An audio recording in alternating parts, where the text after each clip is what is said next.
Shalom!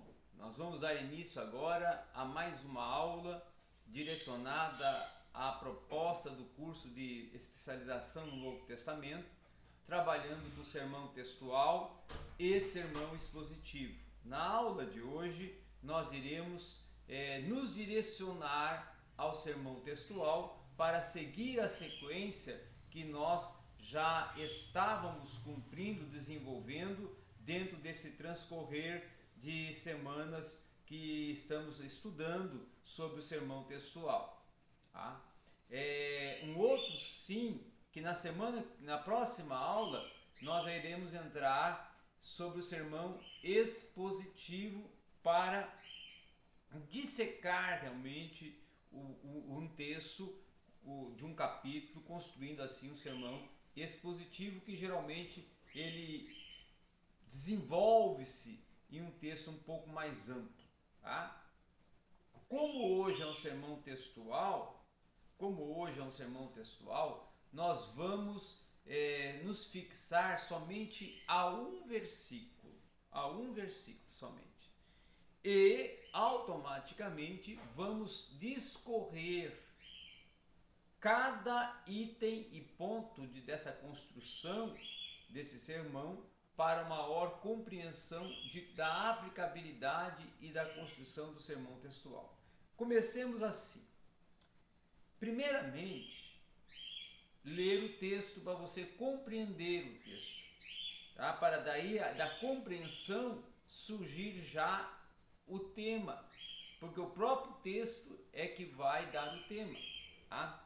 Então, o texto, Jeremias capítulo 33, versículo 11, diz assim: a voz de alegria e a voz de júbilo, a voz do noivo e a voz da noiva, a voz daqueles que dirão: louvai ao Senhor dos exércitos, pois o Senhor é bom, pois sua misericórdia dura para sempre, e daqueles que trarão o sacrifício de louvor para a casa do Senhor, porquanto eu farei retornar o cativo da terra como ao início, diz o Senhor.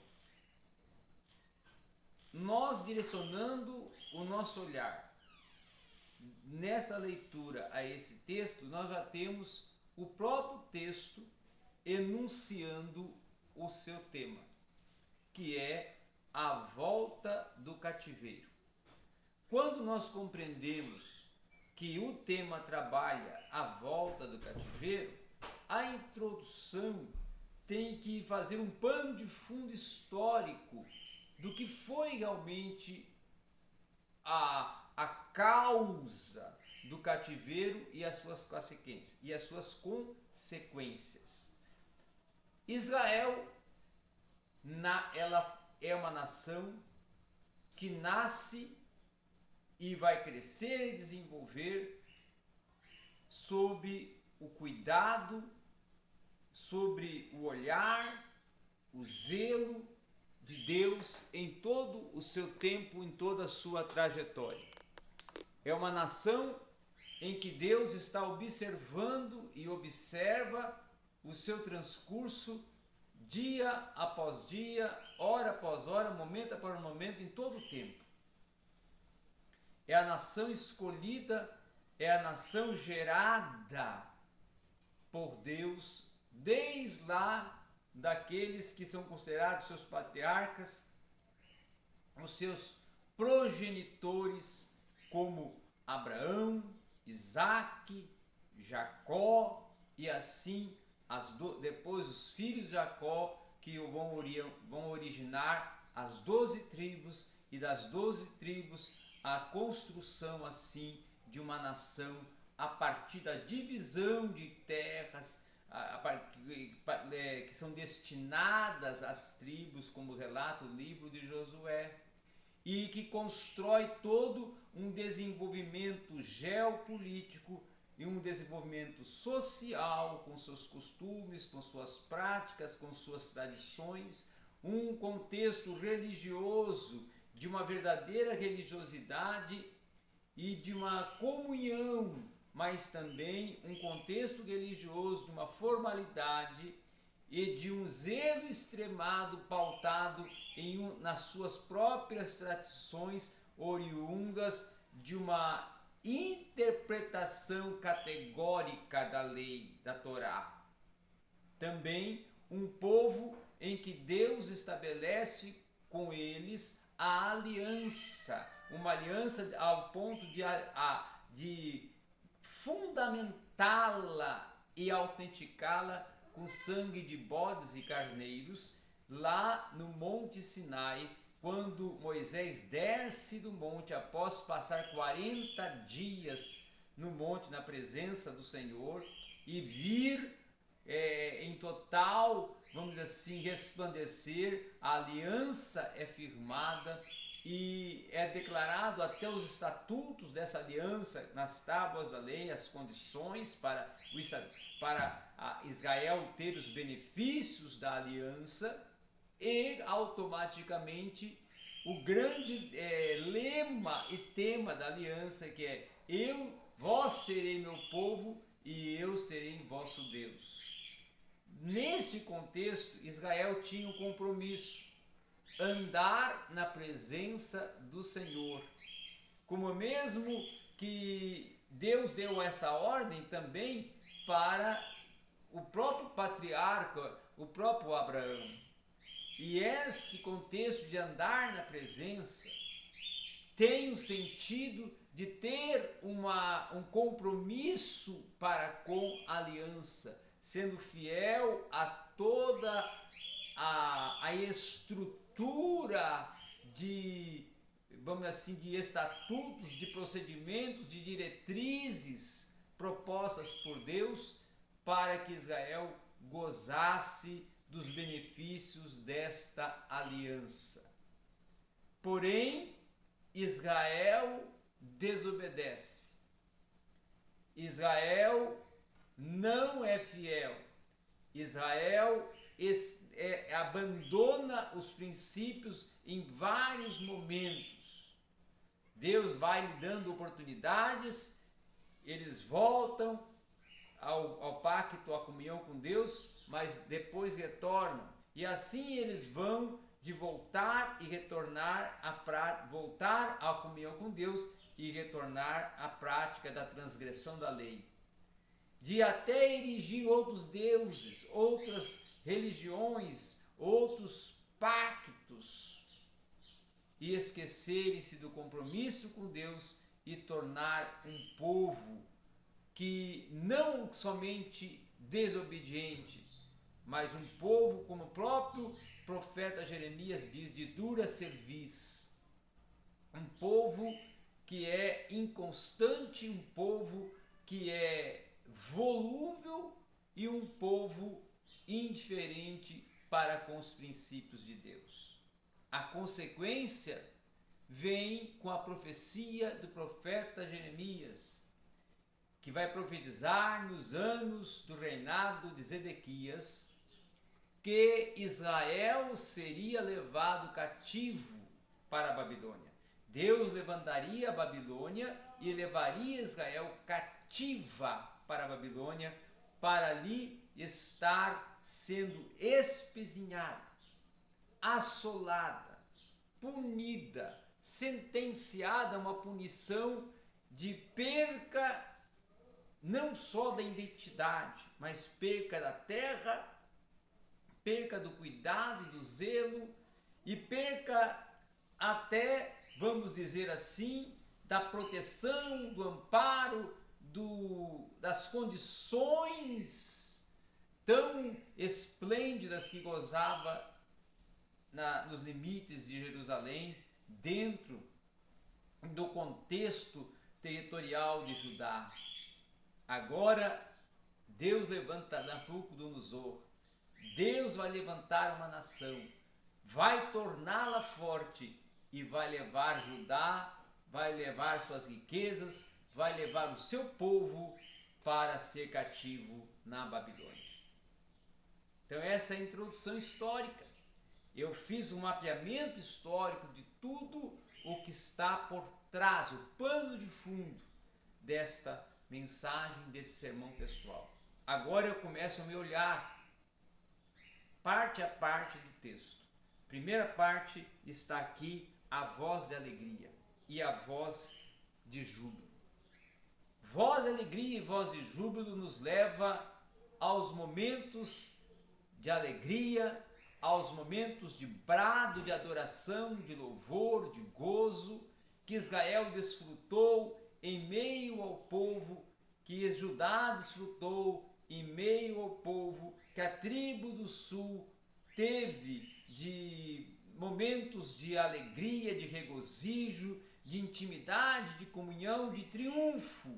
E então bradava louvor, então espremia a sua gratidão, espremia os seus dias de alegria, com vozes de grande alegria, voz que expressava alegria, voz que expressava a paz, a tranquilidade, a suscetibilidade a cada dia de prosperidade, de gozo, de intimidade, comunhão, de refrigério, como também estava a cada dia dando passos, dando caminhos, dando direções, dando norteamentos de novos tempos, de novos momentos, de novas etapas, e assim desfrutava de um louvor que expressava a total admiração, a total devoção, a total entrega de gratidão, de sentir-se grato à presença de Yahvé.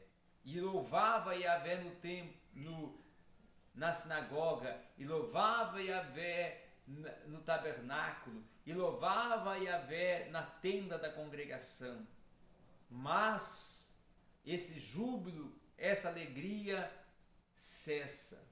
O próprio profeta Jeremias diz que farei cessar a voz de alegria e a voz de júbilo nessa terra. Ou seja, os dias vêm de cativeiro, da consequência da transgressão da lei, da consequência de não obedecer e não cumprir com os compromissos afiançados e firmados e fundamentados dentro dos estatutos antes da aliança ser fechada, da aliança ser estabelecida e da aliança ser efetivada com o povo de Israel.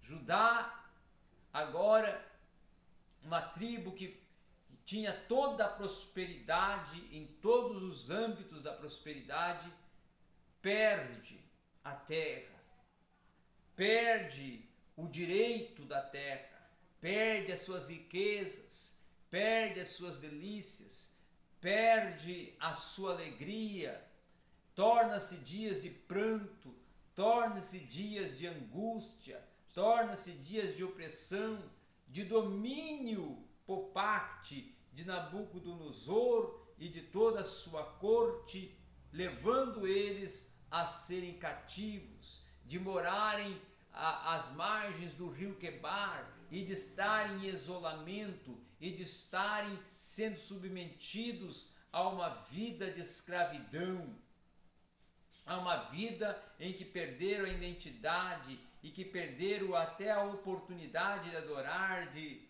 reverenciar e de prestar culto a Deus de Israel. 70 anos de cativeiro são 70 anos de dor, 70 anos de angústia, 70 anos de lembranças, 70 anos que causa em muitos momentos a desolação, mas também creio que o arrependimento ecoava. Creio que aquela expressão, se eu não tivesse, se nós tivéssemos obedecido, se nós tivéssemos cumprido, se nós tivéssemos sido fiel como Deus é. E aí está o momento em que vem a profecia. Depois de toda a sentença dada, que 70 anos ficariam cativos, o mesmo profeta que profetiza os 70 anos de cativeiro é o profeta que Deus levanta para dizer: mas você, a voz do júbilo, a voz da alegria, esse tempo de refrigério, esse tempo há de retornar. Deus vai dar uma nova oportunidade, vai fazer vocês passarem debaixo do crivo, vai fazer vocês passarem um período, um tempo, uma geração dentro de uma condição de cativo, dentro de uma condição de assolamento, dentro de uma condição de opressão, dentro de uma condição de suplícios, de prantos, de momentos de dor em todos os sentidos e aspectos, momento da perda da riqueza, perda da segurança, perda da condição e da liberdade de cultuar e de alegrar-se e de ter a intimidade, a comunhão com o Deus de Israel. Agora é o tempo da punição, é o tempo da consequência, mas ainda existe uma esperança, ainda existe uma promessa, a voz da alegria e a voz do júbilo, a voz do noivo e a voz da noiva. A voz do noivo e a voz da noiva aqui nos leva à comunhão da igreja, a noiva com o noivo. A comunhão terrena e a comunhão espiritual, a comunhão terrestre e a comunhão celeste. Noiva no sentido de igreja, no aspecto escatológico, igreja que vai ao encontro do noivo e o noivo ao encontro da igreja. Ou seja, o Senhor da igreja, o cabeça da igreja, o noivo que é Cristo, o noivo, vindo ao encontro da sua noiva, a sua escolhida, a igreja. Como o profeta profetiza e se cumpre e é elucidado e interpretado no livro de Apocalipse, no capítulo 19 e capítulo 20, quando o Senhor triunfa com sua igreja e uma comunhão e um momento de gozo indescritível, de alegria indescritível, de júbilo indescritível. Agora é momento de louvar ao Senhor. Essa oportunidade de louvar o Senhor dos Exércitos, essa oportunidade de reconquistar a terra, essa oportunidade de retornar do cativeiro, vai voltar. Vai haver o retorno, vai haver a oportunidade do regresso. Deus vai levantar um redentor. Deus vai levantar também um homem, como levantou Ciro, que o profeta Isaías, no capítulo 45, diz, que até indica, Ciro, o meu ungido, ou seja, aquele que o Senhor escolhe para dar o edito de liberdade para os judeus. O edito para Judá retornar a Jerusalém. O retorno para Jerusalém, um retorno de alegria, um retorno de esperança, um retorno de dias e horas vislumbrando a oportunidade da liberdade, de não estar mais preso no cativeiro, de ter uma oportunidade de ressurgir como nação, de ressurgir como povo, de recomeçar e reconstruir a sua história. E então aqui o texto nos fala assim: pois a sua misericórdia dura para sempre, o Senhor age com misericórdia para com Judá, para com o seu povo. Senhor abre um espaço no seu plano e propósito de juízo para dar uma oportunidade de um recomeço, de uma nova fase, de um novo tempo, de uma nova oportunidade de eles virem e estarem na terra que lhes foi outorgada e entregue e concedida por Deus. Terra das suas alegrias, terra dos seus júbilos, terra dos seus laços de intimidade e de comunhão e de afinidade com Deus.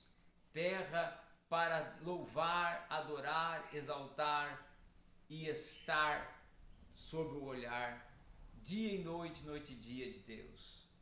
E aí vamos à frente, diz assim: e daqueles que trarão sacrifício e louvor para a casa do Senhor.